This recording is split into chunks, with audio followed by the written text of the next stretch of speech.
Bienvenue dans Les Experts. Je suis Phil, votre producteur de podcast, journaliste. J'accueille dans cet épisode un garçon. J'ai eu un coup de cœur. Je dois vous dire que j'ai eu un coup de cœur sur YouTube, vous le savez. Je surfe énormément la nuit sur les contenus YouTube. Et vous savez également que je défends par-dessus tout l'école de l'échec. Voilà, pour moi, l'échec est une chose évidente. Il faut y passer parce que ça amène à l'itération, etc.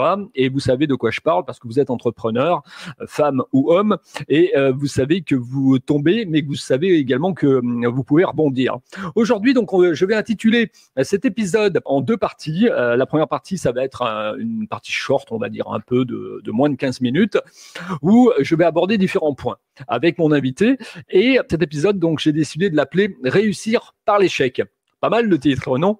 Alors, je suis avec Stéphane. Stéphane, c'est cette personne où j'ai eu le coup de cœur donc sur YouTube. Je l'ai rencontré il y a à peu près 3-4 jours. On s'est eu au téléphone et je lui ai dit, ben, ça serait intéressant que je t'invite dans Les Experts. Il est avec moi. Bonjour Stéphane. Bonjour Philippe. Merci pour le coup de cœur. Je ne savais pas, tu vois.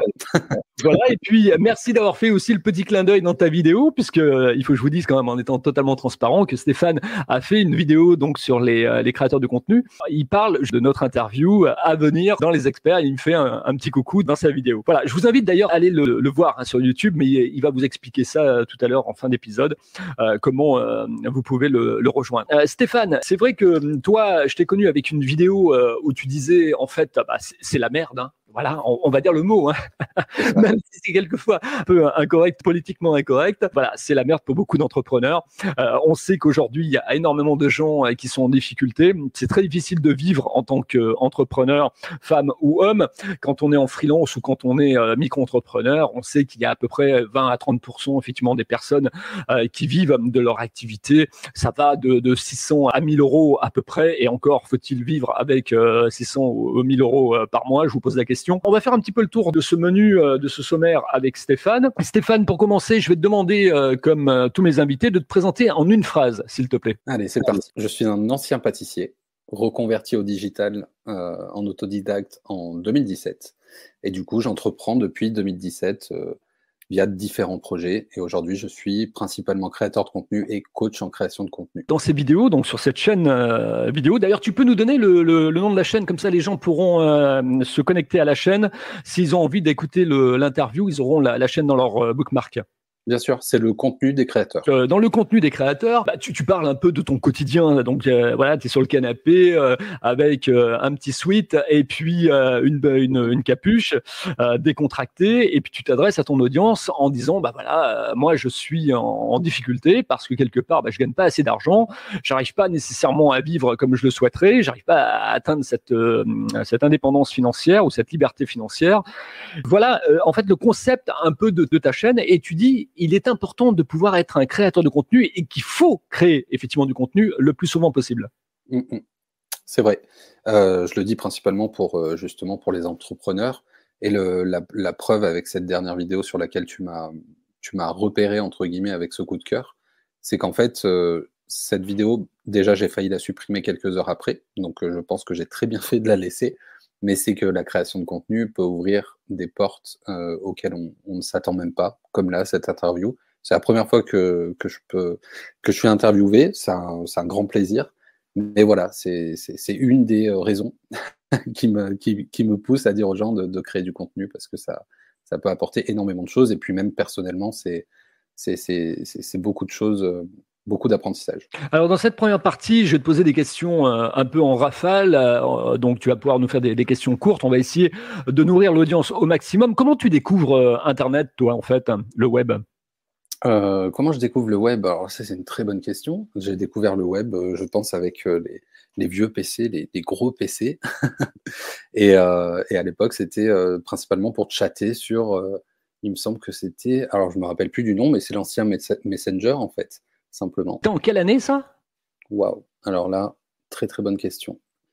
Je sais pas, je devais avoir 10-12 ans peut-être. Donc 2000, 2002. 2002, ok, parce que 2007-2006, c'est l'arrivée des infopreneurs français qui vont copier en fait le modèle américain et on va créer en fait de l'information de contenu et on va proposer ce contenu en fait à des personnes et on va gagner effectivement de l'argent avec cette valeur ajoutée qu'on propose donc aux gens, cette expérience, ces compétences pour pouvoir les aider à réaliser des choses ou répondre à des points de douleur précis. Alors toi, les infopreneurs, c'est un truc qui t'alerte tout de suite. Tu t'essayes de te mettre dedans ou pas? J'ai essayé, je me suis beaucoup rapproché des infopreneurs, j'ai beaucoup suivi Antoine BM, que tu dois connaître aussi. Bien sûr, oui. Après, ça dépend beaucoup de leur vision aussi des choses, et puis il y a énormément d'infopreneurs aujourd'hui. Je m'en écarte pas spécialement, mais ça reste quelque chose qui m'a quand même un minimum inspiré au tout début où je crée du contenu. Si je te dis Aurélien Maker, si je te dis Ah ouais. Sébastien le marketeur, si je te dis Lorenzo Pancino, que j'ai interviewé d'ailleurs avec l'Arnibox. Exactement, ouais. C'est toutes ces personnes avec lesquelles j'ai pu commencer justement sur la création de contenu et sur Internet. En fait, Aurélien Maker avec System.io, je crois que j'ai dû regarder toutes ces vidéos. Le forum aussi des entrepreneurs qu'il avait créé. Oui. D'ailleurs, on le salue au passage s'il écoute ce podcast. Et puis également un grand infopreneur en France qui a d'ailleurs fait beaucoup la préface de livres américains, c'est Olivier Roland. Ouais. Olivier Roland avec Blogueur Pro, qu'on salue également. Ah oui, j'ai son livre, hein. Tout le monde n'a pas eu la chance de rater ses études, je crois. Ouais, c'est ça, c'est ça. En fait, ça boucle sur la question que je voulais te poser, c'est-à-dire que, en gros, aujourd'hui, c'est pas nécessairement une obligation d'être bachelier, d'être bardé de diplômes pour pouvoir réussir dans le monde de l'entrepreneuriat, puisque en France, on est beaucoup basé sur les CV, les diplômes, l'écriture, l'administratif, tandis que les Américains, eux, c'est le fait de faire, just do it. Voilà, je fais et ensuite je corrige ensuite, quoi. Exactement. En tout cas, c'est comme ça que je vois les choses aussi. Et en fait, entreprendre, c'est aussi apprendre, surtout apprendre. On peut pas, malgré, enfin, on revient aussi beaucoup sur les écoles de commerce qui coûtent très très cher et à la sortie d'école de commerce, les personnes ne sont pas forcément prêtes à entreprendre parce qu'en fait, personne n'est réellement prêt à entreprendre. Il faut juste y aller et puis on découvre au fil du temps ce qui va se passer. Dans ta chaîne YouTube, quand tu as fait ces vidéos-là, tu as quand même été étonné parce qu'au départ, tu te dis, tiens, je vais avoir 3-4 planquins qui vont regarder ma vidéo. Et en fait, ça a été un raz-de-marée, quoi. Ça a été un tsunami avec des commentaires, avec des débats qui se sont ouverts, avec des opportunités. Là, à mon avis, tu as été un peu sur le cul, quoi. Tu étais sur le canapé, tu as vu ça, tu t'es dit, c'est pas possible, quoi. Complètement. Surtout que, comme je te le disais tout à l'heure, j'ai failli la supprimer en fait, et je le répète dans la vidéo, cette vidéo va faire 3-4 vues, mais j'en ai rien à faire. Je la publie, on verra bien. Je vous donne juste ce que j'ai aujourd'hui sur le cœur et je partage.